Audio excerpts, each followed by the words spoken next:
Well, I'm Teresa Delgado from Fangirls Going Rogue. I'm Eric Geller from TheForce.net. And Eric, Coffee with Kenobi. And Nabil from the Bill 691 and the Wolfpack podcast. I'm Freddie from Rebels. As if we all didn't know. No. Ladies first. Okay, sure. So on our show, we focus on the fangirl aspect and kind of, having young kids that are involved in Star Wars and stuff. So we wanted to ask you what it's like to have a daughter who loves Star Wars and Vader, and getting to share that with your family and with fangirls in your family like Sarah. Yeah, that's kind of the best part of the whole process, right? Well, that's funny, but it would be mean for me to say. I was going to say, they don't pay us, so it better be fun. But, for me, my wife's doing the show because my daughter thinks it's so great. And that's why she's doing it. Like, my wife is a nerd, but in different ways than me. She didn't see Star Wars 100 times. She saw it a normal human amount of times, the proper amount. But to see her daughter's face sort of explode in delight when she sees her daddy do amazing things or get genuinely scared and sometimes not want to watch when bad things are happening to daddy, that's what inspired her to come into our second season, and she gets to play a great character that people will love, and that I can't say too much or people will know what kind of character she is, but my daughter is going to flip out when she sees her. So in that aspect, Star Wars is for children, whether you're 40, 60, 20 or 2, it's made for that kid inside you. And I always thought it told a more honest story than most of the other cartoons or television shows or movies out there, because like we were discussing earlier, the good guys don't always win. Sometimes they lose, and that's a real lesson that people have to figure out in life. And in this generation of instant gratification where there's literally no such thing as patience, right? Because there doesn't have to be patience anymore. People don't have to wait for hardly anything. And then they wonder why their relationships screw up. Because you didn't wait, man. You texted 27 times after y'all went on your first date. Like, that's stalker status. When I was a kid, if you called someone after a date 20 times, they ain't calling you back ever because you're a creep show. And nowadays, if you don't, they're like, well, he didn't text or she didn't text. What's going on? Like, yeah, you don't want them to, but people can't. They can't wait. They need everything right now, and Star Wars has never done that, and it makes fans angry sometimes, but it's what's right for them. And whether they know it or not, Star Wars is saving you from yourself. And Dave mentioned it's like nobody ever asks about what happened season 1. They all just want to know what happened season 2. And we're in that generation of, can't wait. Sorry, wait. You can think I'm a jerk. Sometimes my daughter thinks I'm a jerk. I just say, wait. She goes, how much longer? I go, a lot longer.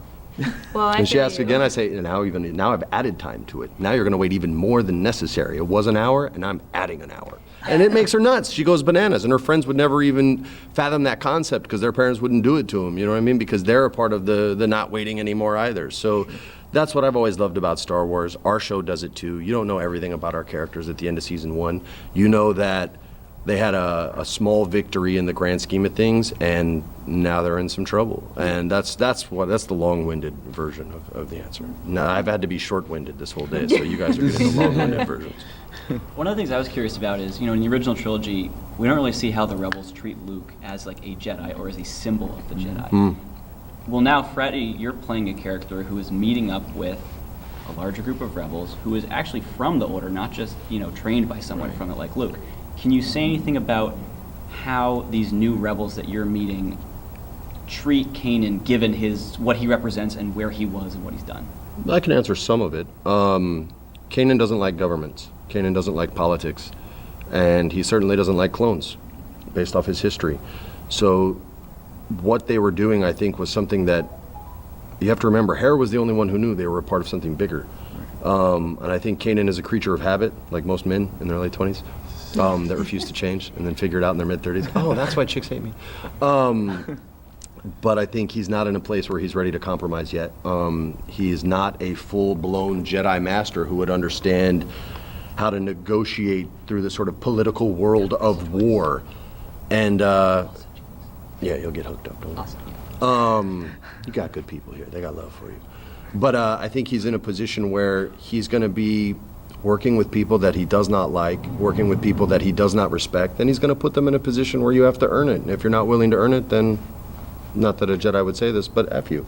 You know what I mean? Like, you guys killed my master. You killed everybody that I ever knew and taught. So if you want me to trust you, you got to earn it. So there's hostility from him. There would have to be. Yeah. There would have to be. I mean, think about if you met this old guy that was going to help you out, and that old guy was responsible or represented what was responsible for killing your parents. Basically, there's gonna be some growing pains. It's not gonna be like, okay, now we're on the same team fighting a common enemy. No.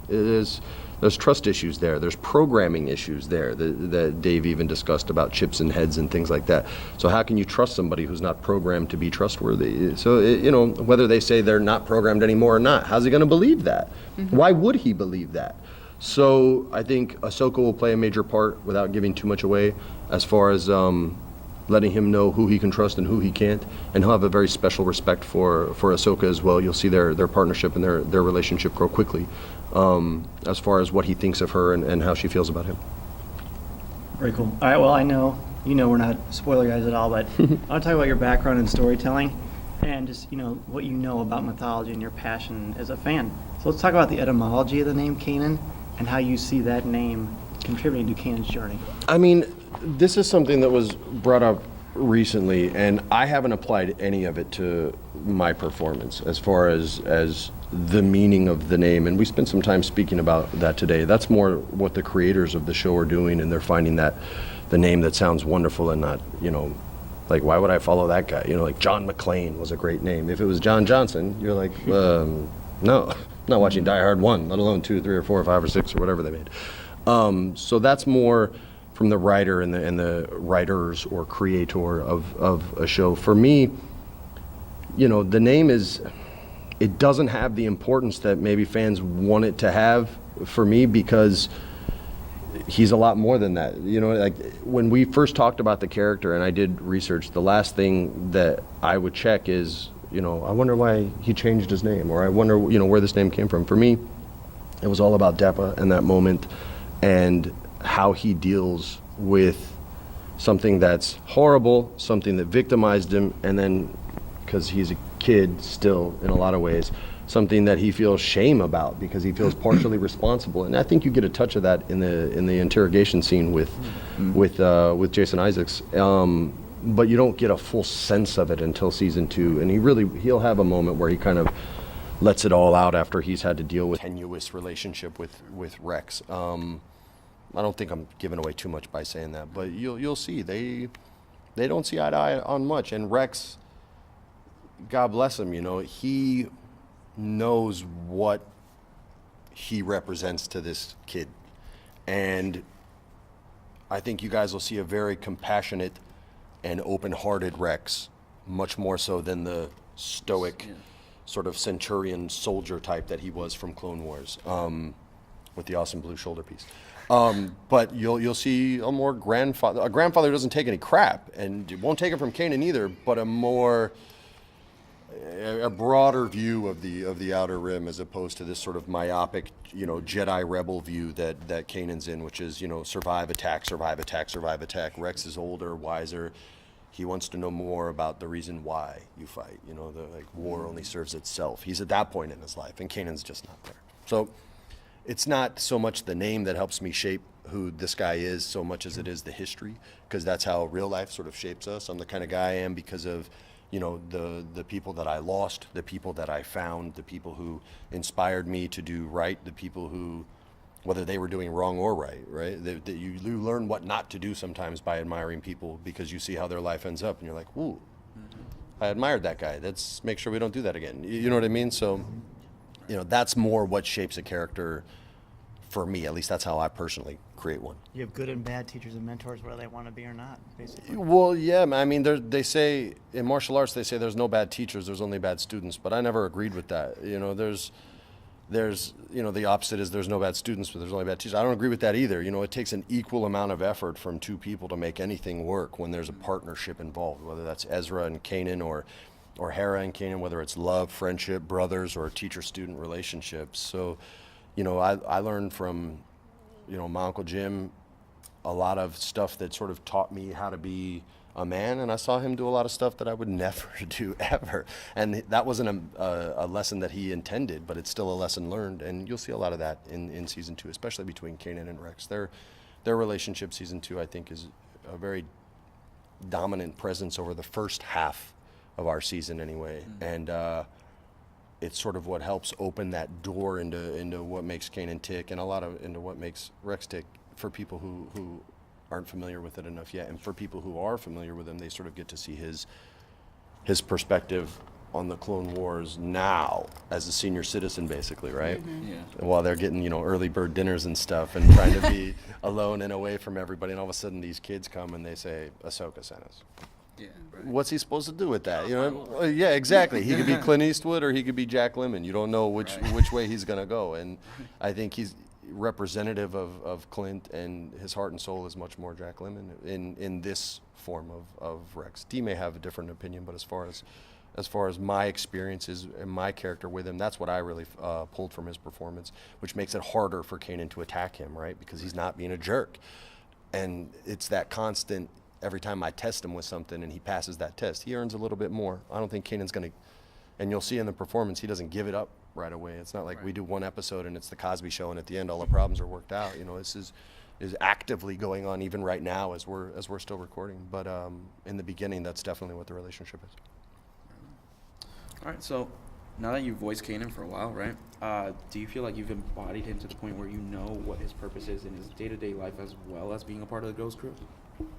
I mean, to a degree, there's always, if you know everything, then your character gets boring pretty quick. So there have to be challenges and there have to be faults and qualities. He can't just kick everybody's butt, and he can't always be right all the time. Right. I mean, shows do that, but it's just not shows that I watch. But yeah, man, I mean, I know what Dave wants, I'd say 99% of the time. And if I'm wrong, Dave's pretty cool, man. Like he's open-minded to any take you have on the line and is willing to explore it if you cut something differently than how he heard it. But Dave and I are very similar. Like we're close to the same age. We both played World of Warcraft for like 7 years. We both almost lost our wives because of it. Like we're big gamers, big anime dorks. Like the first 2 anime he bought were the same first 2 that I ever bought, which was Vampire Hunter D and Ninja Scrolls. Nice. And we both ordered them from Manga on the 800 number. This was back in like the late 80s or early 90s. Man, how old are you, dude? I'm old, homie. I'm pushing 40. But yeah, so, a lot of Kanan is Dave and a lot of Kanan is me. But the two of us together, I mean, he wants Kanan cocky. Dave's cocky. You know what I mean? And my grandfather would say it ain't bragging if you've done it. You know what I mean? And Dave's done it. So that cockiness is warranted. It's not ha-ha in your face. It's, wow, this is good. My grandfather also said if 100 people tell you you're dead, to lay down. So if everybody's screaming and yelling at how awesome something is, you don't let it go to your head, but you got to believe their opinion. You know what I mean? To them, it's awesome. And not everybody likes Picasso, but the people that do are very moved by the work he did. And that's kind of how I look at all artists. And Dave takes them both equally, the criticism and the love equally. He embraces both, and that's the way you challenge yourself. That's the way you evolve. I mean, he told a story about his wife not liking Ezra and how he kind of just started from scratch and started over, and that's challenging yourself. So I think it's important to not know exactly how he's going to react in every type of situation, because otherwise the performance isn't as organic and as natural as it needs to be. You want things to sort of catch you off guard. You want to have questions when you get there to record to say, Dave, I read this line and I was thinking this, but I'm not quite sure if that's the right thing. Because that means those are the questions that other people are going to ask when they see it, and it's got people's brains going. So it's all good whether you're 100% there or whether you feel you're 100% there or if you're 90, because we all kind of work together. I asked Vanessa, did you like that take? And she'll always say yes because she's super nice. But, if I ask her for her opinion or, hey, how would you read this line? I mean, she'll do it. You know what I mean? And sometimes that's all it takes is somebody gives you an idea and you just run with it. Sure. Okay.